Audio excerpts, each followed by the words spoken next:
명문 옥스퍼드에서 한국 행사를 여는 게 수치스럽지 않나요? 여기 일본 교수가 한국을 무시하며 위안부에 대한 망언까지 이어가고 있는데요. 그 발언에 반박하는 한국계 옥스퍼드 교수 발언에 모두 박수를 치고 있습니다. 어떤 사연인지 바로 들어보겠습니다. 안녕하세요. 저는 옥스퍼드 대학교의 언어학 교수 아델입니다. 얼마 전 BBC에서 교내 촬영을 와서 아주 난리가 난 적이 있었어요. 그게 바로 한국문학 페스티벌 때문이었죠. 아시는 분은 아실 것 같은데 우리 대학교가 영국 전체에 미치는 영향력은 그야말로 어마어마하다고 볼 수 있어요. 역대 수많은 총리들을 배출했고 노벨상 수상자도 많죠. 그렇기 때문에 명문대 그 이상의 역할을 하고 있는 곳이에요. 그런 옥스퍼드에서 한국문학 페스티벌을 열었다니 취재를 올만도 했죠. 사실 저는 처음에 한국 문학에 별로 관심이 없었어요. 학생들이 한국어에 관심을 많이 가지고 있다는 건 알고 있었지만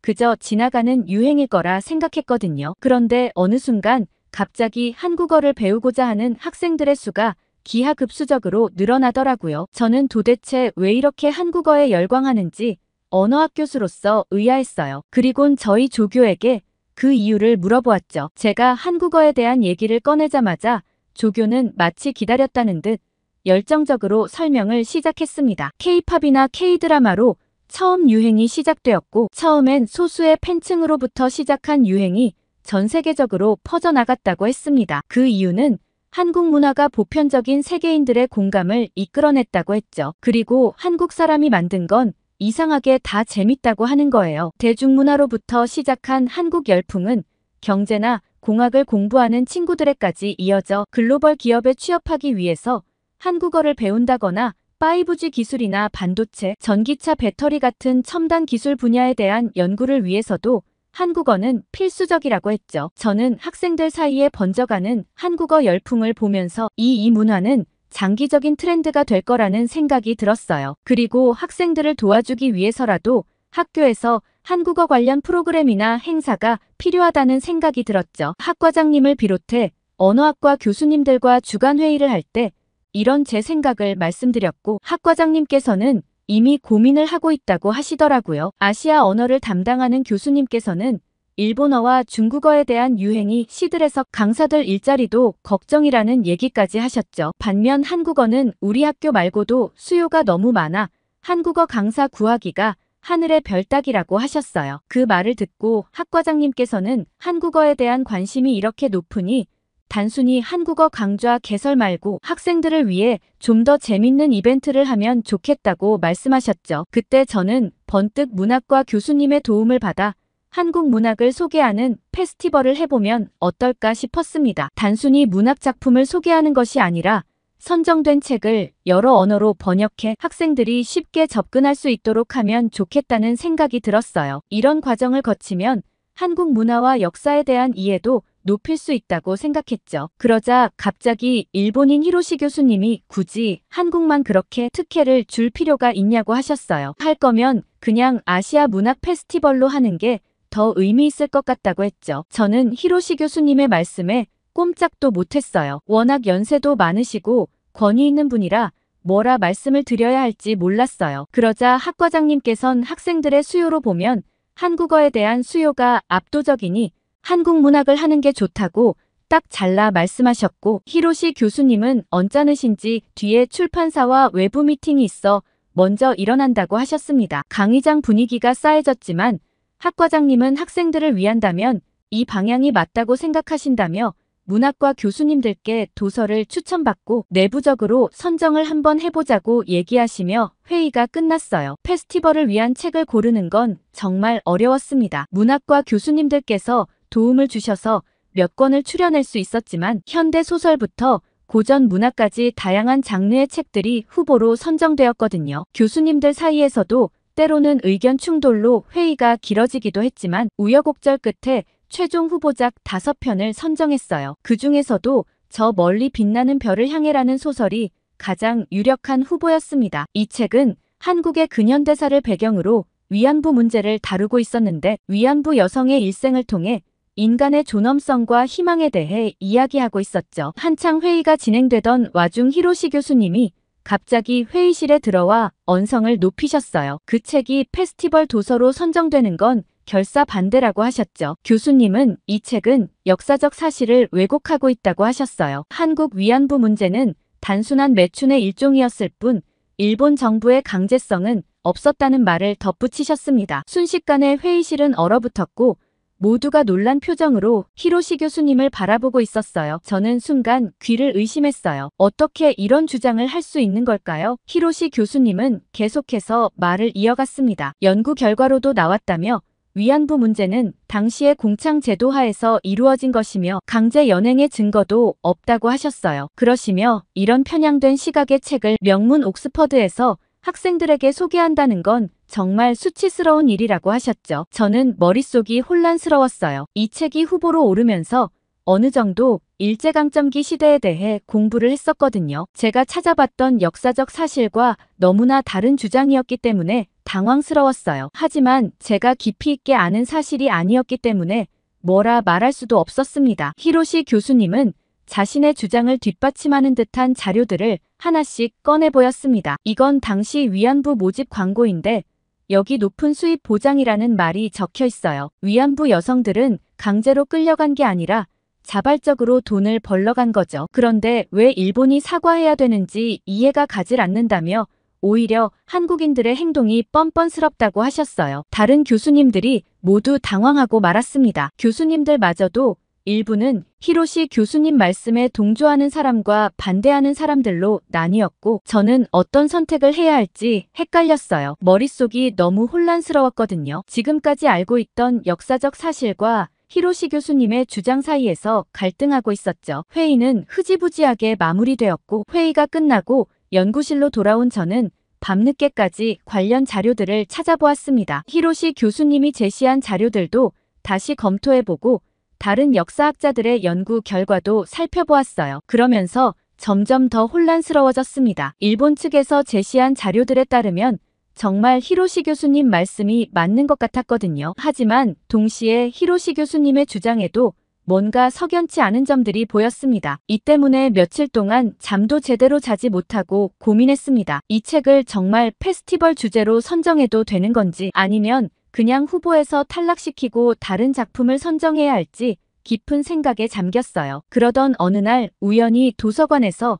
한 할머니의 증언을 담은 영상을 보게 되었습니다. 그 할머니는 위안부 피해자였어요. 떨리는 목소리로 자신의 경험을 이야기하는 할머니의 모습에서 저는 깊은 아픔을 느낄 수 있었습니다. 할머니께선 우리는 강제로 끌려갔고 아무도 자발적으로 그런 곳에 가지 않았다고 하셨어요. 할머니께서는 분명한 목소리로 우리의 청춘을 빼앗겼다고 하셨죠. 할머니의 말씀을 들으며 저는 깊은 충격을 받았습니다. 이게 진실이 아니면 도대체 무엇이 진실인가 하는 생각이 들었죠. 그리고 히로시 교수님은 위안부 생존자의 증언마저도 부정하는 건가 싶었습니다. 그렇게 다음 회의 시간이 다가왔고 저는 제 의견을 조심스럽게 제시했어요. 이 책은 아무 문제가 없다고 말씀드리며 오히려 학생들에게 역사적 사실에 대해 깊이 있는 이해를 도와줄 수 있을 뿐더러 최근 러시아 우크라이나 전쟁에 대해서도 돌이켜볼 수 있는 책인 것 같다고 했죠. 제 제안에 대부분의 교수들이 동의했습니다. 그러나 히로시 교수는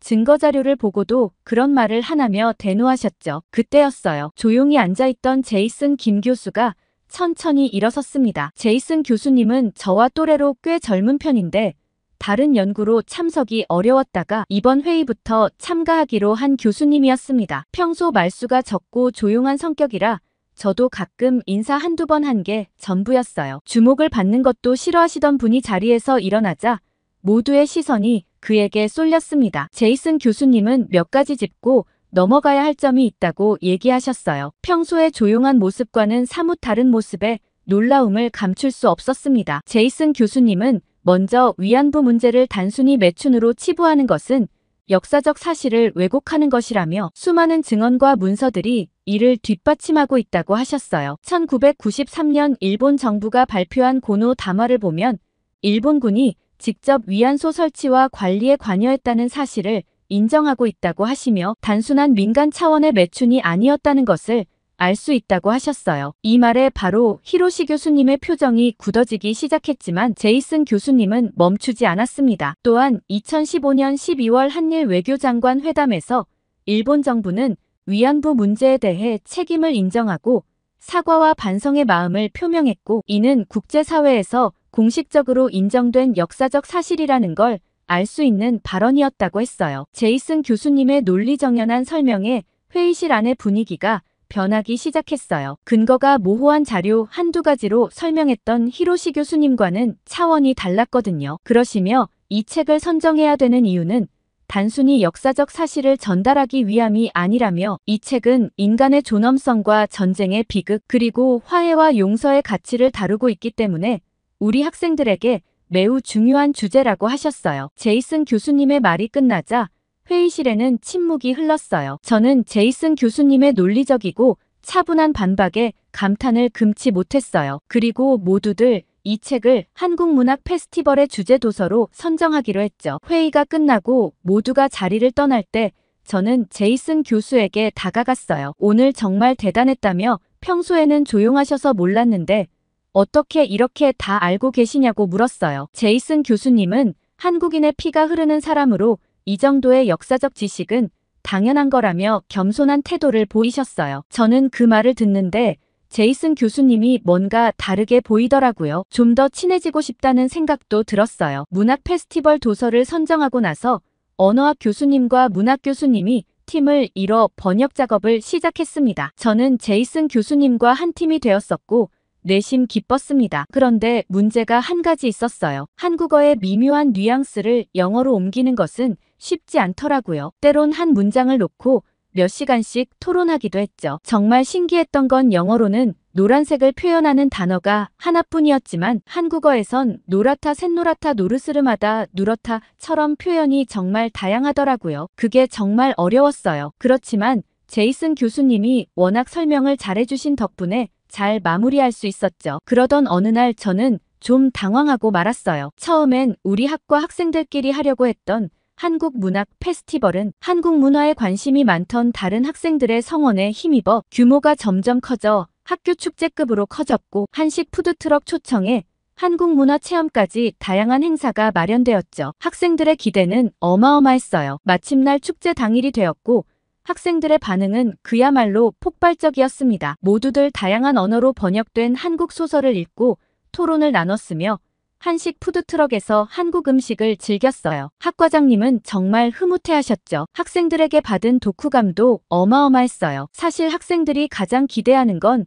이 독후감 공모전이었죠. 우수 학생 5명은 5박 7일의 한국 여행 티켓을 받을 수 있었거든요. 한국 문학 페스티벌이 끝나고 독후감 공모전 심사를 위해 교수진들이 모였습니다. 책상 위에는 수백 편의 독후감이 쌓여 있었고 우리는 그 중에서 우수작을 선별해야 했어요. 한국 문학이 주는 깊은 울림 덕분인지 저는 밤새 독후감을 읽으며 학생들의 진솔한 감상과 깊이 있는 해석에 감동받았습니다. 심사 과정은 생각보다 오래 걸렸어요. 정말 오랜 토론 끝에 우리는 마침내 5편의 우수작을 선정했어요. 결과 발표 날 수백 명의 학생들이 기대에 찬 눈빛으로 결과 발표만을 기다리고 있는 모습이 마치 꼬마 아이들처럼 귀여웠죠. 그런데 문제는 그 다음이었습니다. 학생들의 한국 여행에는 2명의 지도교수가 함께 따라가기로 했는데 모든 교수님들이 다 이 여행에 관심이 많았어요. 그러면서 다들 자기가 왜 가야 하는지 열띤 토론을 이어갔죠. 저는 교수님들이 이렇게 한국 여행에 관심이 많은 줄은 처음 알았어요. 그 누구도 쉽게 양보하지 않더라고요. 시간이 갈수록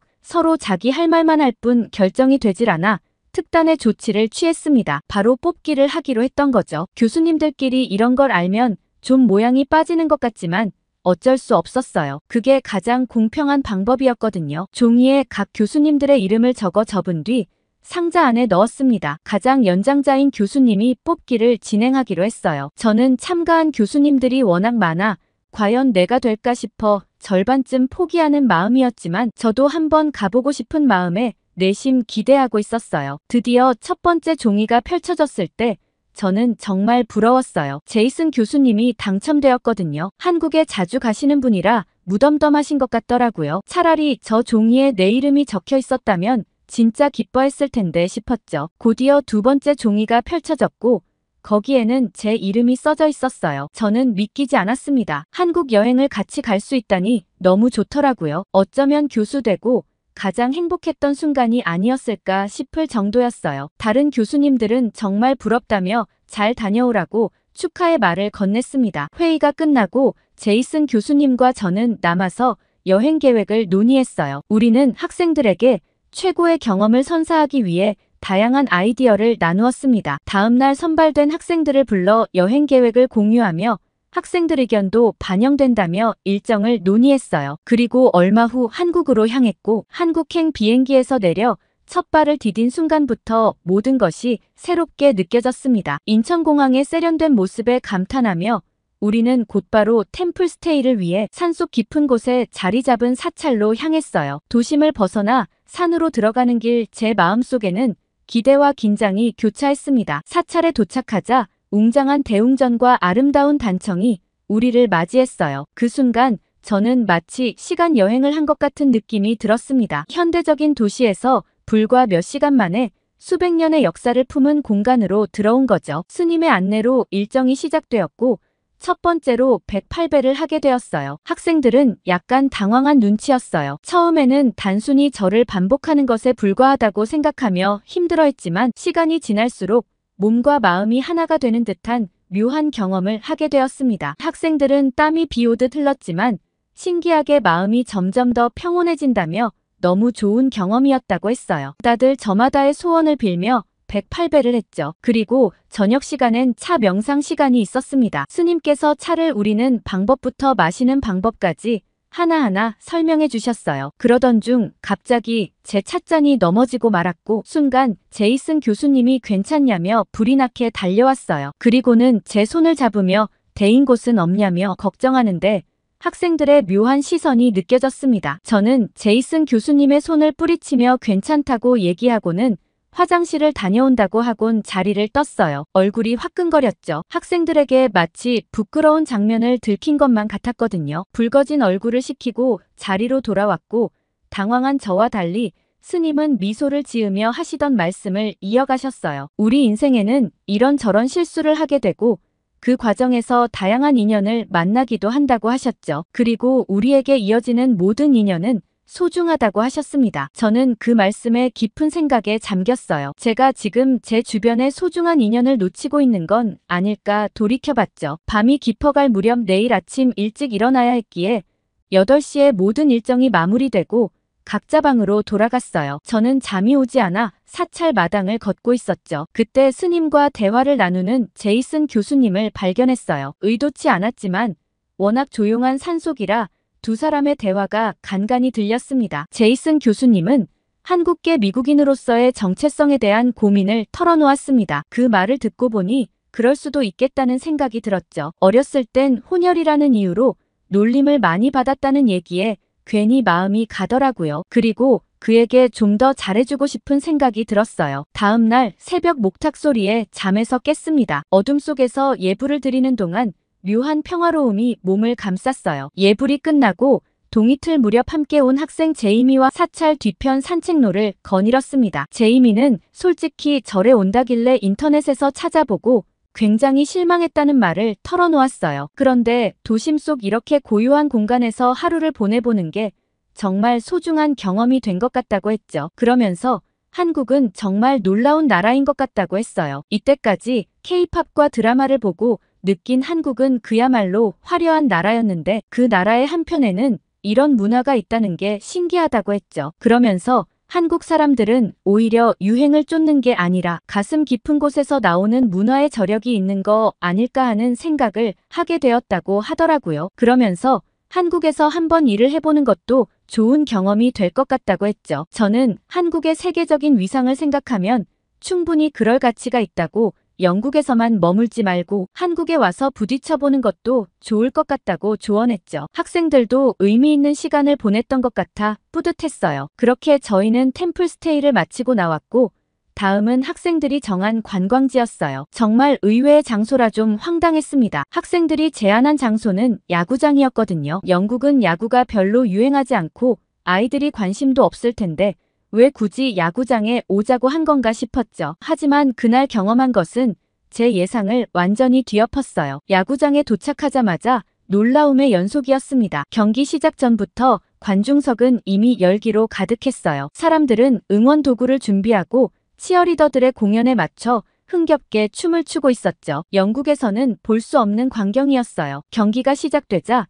관중들의 열정은 더욱 뜨거워졌습니다. 재밌는 응원 구호와 노래 그리고 박자에 맞춘 박수 소리가 야구장을 가득 메웠어요. 학생들은 이미 유튜브에서 응원 문화를 배워왔는지 위화감 없이 따라하는 모습에 세대 차이를 느끼기도 했어요. 반면 제이슨 교수와 저는 이 모든 광경에 압도되어 그저 주변을 둘러보기만 했거든요. 그런데 갑자기 대형 스크린에 키스 타임이라는 문구가 나타났어요. 스크린에는 무작위로 선택된 커플들이 비춰졌고 관중들의 환호 속에 그들은 키스를 나눴습니다. 환호하는 사람들의 모습이 너무 재밌었어요. 한참 즐겁게 보고 있는데 스크린에 제이슨 교수님과 제가 비춰졌어요. 순간 우리 둘 다 얼어붙었고 어쩔 줄을 몰랐어요. 학생들은 흥분해서 소리를 지르고 있었고 주변 관중들도 우리를 향해 환호하고 있었습니다. 저희는 동료 사이일 뿐인데 이런 상황에 어떻게 대처해야 할지 몰랐어요. 제이슨 교수님과 저는 서로를 바라보며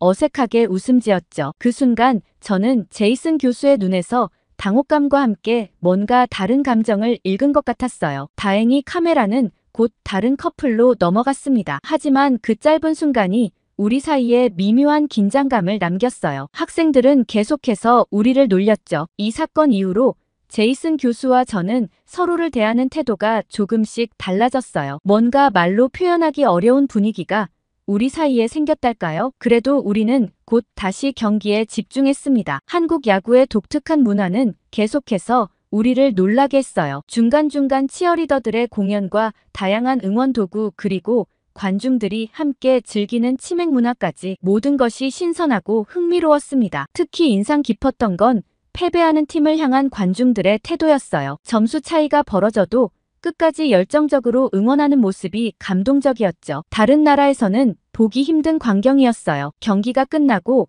관중들이 자발적으로 쓰레기를 치우는 모습도 놀라웠습니다. 시민의식의 수준이 매우 높다는 걸 느낄 수 있었어요. 야구장을 나오면서 저는 이 경험이 단순한 스포츠 관람을 넘어 한국 문화의 진수를 체험한 시간이었다고 생각했고 이 장소를 추천한 학생들에게 고마움을 느끼기도 했죠. 물론 키스타임 때문에 당황하긴 했지만요. 이상하게 그날 밤 침대에서도 한참을 뒤척였고 뜬 눈으로 밤을 새웠죠. 다음날 아침 학생들은 성수동 카페 투어를 계획했습니다. 그러면서 이번엔 교수님 없이 자기들끼리 가고 싶다고 했죠. 저는 그래도 괜찮을까 걱정했지만 아이들은 대학생인데 무슨 걱정을 하시냐며 자기들끼리도 할 얘기가 많다고 했죠. 저는 알겠다고 얘기하며 저녁 시간에 다시 만나기로 하고 아이들을 먼저 보냈어요. 제이슨 교수님과 저는 어색하게 남아 뭘 하면 좋을까 고민했고 교수님은 남산을 한번 가보자고 제안했어요. 서울의 중심부에 우뚝 솟은 남산은 도시의 상징과도 같았거든요. 케이블카를 타고 올라가는 동안 우리는 점점 작아지는 도시를 내려다보며 감탄했어요. 정상에 도착하자 서울의 파노라마 뷰가 우리를 맞이했습니다. 탁 트인 전망대에서 서울을 바라보는데 속이 시원하더라고요. 그렇게 전망대를 구경하는데 제 눈에 특이한 게 한 가지 보였어요. 수많은 자물쇠가 걸린 펜스를 발견했거든요. 연인들이 사랑을 맹세하며 걸어둔 하트 자물쇠였죠. 우리는 호기심에 자물쇠들을 살펴보았고 각각의 자물쇠에 새겨진 사랑의 메시지들을 읽어내려갔습니다. 그때 제이슨 교수님이 제게 우리도 하나 걸어볼까요? 라고 얘기했어요. 소원을 걸면 어떻냐고 제안했죠. 저도 모르게 고개를 끄덕였고 제이슨 교수님은 근처 가게에서 자물쇠를 사서 돌아왔어요. 그런데 손에 자물쇠가 하나더라고요. 재고가 없어서 하나만 사왔다고 했는데 기분이 묘했어요. 하트 자물쇠에 각각의 소원을 적는다니 마치 연인 같았거든요. 제이슨 교수가 먼저 펜을 들어 무언가를 썼고 저도 뒤이어 제 마음을 적었어요. 그리고 우리는 함께 자물쇠를 펜스에 걸었습니다. 문득 제이슨 교수가 입을 열었습니다. 이번 여행이 끝나고 나면 어떤 계획이 있냐고 물었어요. 저는 잠시 생각에 잠겼다가 대답했습니다. 한국과 관련된 연구를 더 해보고 싶다고요. 제이슨 교수님도 비슷한 생각을 하고 있었다고 했어요. 함께 연구를 하면 좋겠다고 제안하셨죠. 그날 밤 호텔방으로 돌아와 짐을 싸면서 저는 이번 여행이 제 인생의 전환점이 될 것 같다는 예감이 들었어요. 한국이라는 나라 그리고 제이슨 교수와의 관계가 제 미래에 어떤 영향을 미칠지 궁금해졌습니다. 다음 날 아침 공항으로 향하는 버스 안에서 제이슨 교수와 저는 눈빛을 교환했어요. 그 눈빛 속에는 말로 표현하지 않은 많은 것들이 담겨 있었습니다. 이번 여행이 끝이 아니라 새로운 시작이 될 것이라는 암묵적인 약속 같은 것이었죠. 비행기에 오르면서 저는 남산에 걸어둔 우리의 자물쇠를 떠올렸어요. 그 자물쇠처럼